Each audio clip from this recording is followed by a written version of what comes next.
Cet homme est différent. Il est chauve. V2F sur Hitman Blood.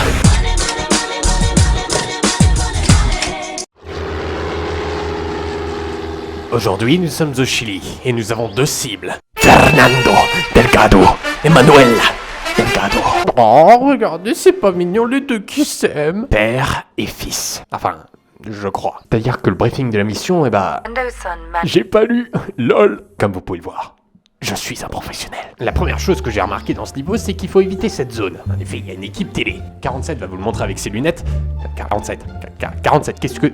Arrête des conneries, là, on les voit parfaitement. Et l'une des règles d'or d'un assassin, c'est de pas se faire filmer. Donc on va éviter... Coucou, c'est moi, je suis un assassin. La corde de piano, mon arme préférée, elle est classe, elle est discrète, elle est parfaite. Vous prenez le type par derrière et c'est bon. Et pas de panique là-bas. Je suis un professionnel, je sais ce que je fais. C'est pas la peine de lui tirer dessus, je l'aurais buté moi-même. Donc ouais, ça on fera pas. Par contre, on va suivre le garde sur la droite et prendre sa place. Parce qu'on est généreux. Et ce qui est bien avec l'ami 47, c'est que peu importe si le gars a du XL, du L, du S, tout lui va. Alors bien évidemment, on va planquer le corps. Il suffit de l'amener dans cette pièce-là. Enfin, faut faire gaffe quand même parce qu'il y a un garde qui patrouille.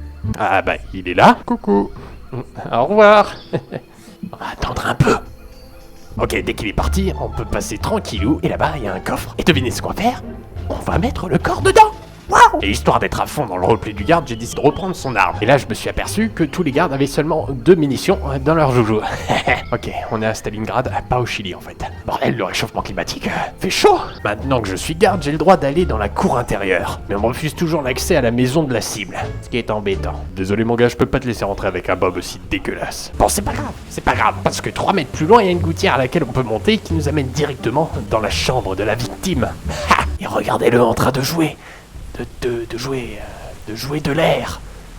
Ah, c'est beau.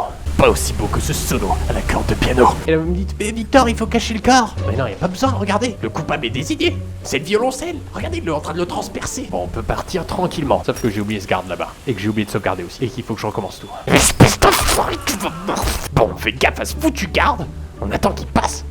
Puis on passe. Pour la prochaine cible, il va falloir être un petit peu plus qu'un garde. Il va falloir être un garde VIP. Du coup, on va se promouvoir. De la maison, on repère un de ces gardes isolés sur la carte assez facilement. Conclusion, pour rester en vie quand il y a 47, ayez des potes. Salut, excuse-moi, t'es viré, je prends ta place. Merci pour tous tes services, on les a super appréciés. Une autre règle d'or pour nous les assassins, c'est de ne jamais se faire remarquer. C'est pourquoi je vais agir comme quelqu'un qui vient de recevoir une promotion.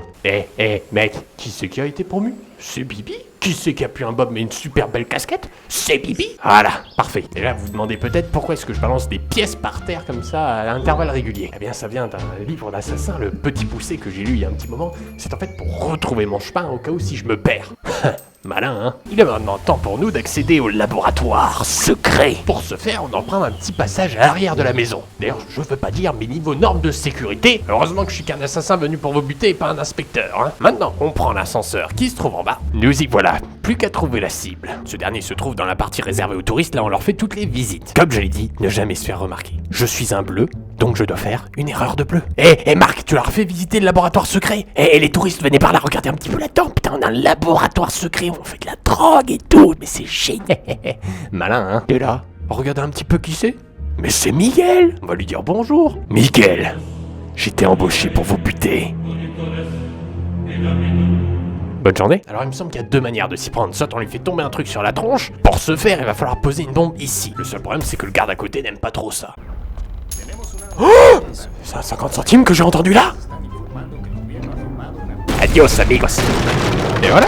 Il me semble d'ailleurs que c'est compté comme un accident. Parce qu'une bombe qui explose, ça arrive, c'est un accident. Mais on va la jouer discret. Parce que je suis un professionnel. On l'attend dans son bureau, corde de piano à la main. Et on le on fait ses lacets. Je fais mes lacets. Ah, c'est compliqué, j'ai regardé Franklin hier, mais j'ai encore un peu de mal. Ok, c'est ça, casse-toi. Bon, j'ai pas envie de attendre 300 ans qu'il refasse son tour à la con. Du coup... Tiens, cet homme avait une pièce dans la main. Et j'entends un bruit de pièce. Qu'est-ce que ça peut bien être? Ah, allez-y, hein. Qu'est-ce que c'est jouissif. On planque son corps dans le coffre. Et on a terminé la mission. On peut partir tranquille. Et boum, assassin silencieux. Et c'est ainsi que se termine le premier épisode. Si vous en voulez plus, n'hésitez pas à me le dire parce que j'hésite à en faire plus. Donc ça dépend de vous, si vous aimez, si vous aimez pas. C'était V2F. Abonnez-vous pour plus de vidéos.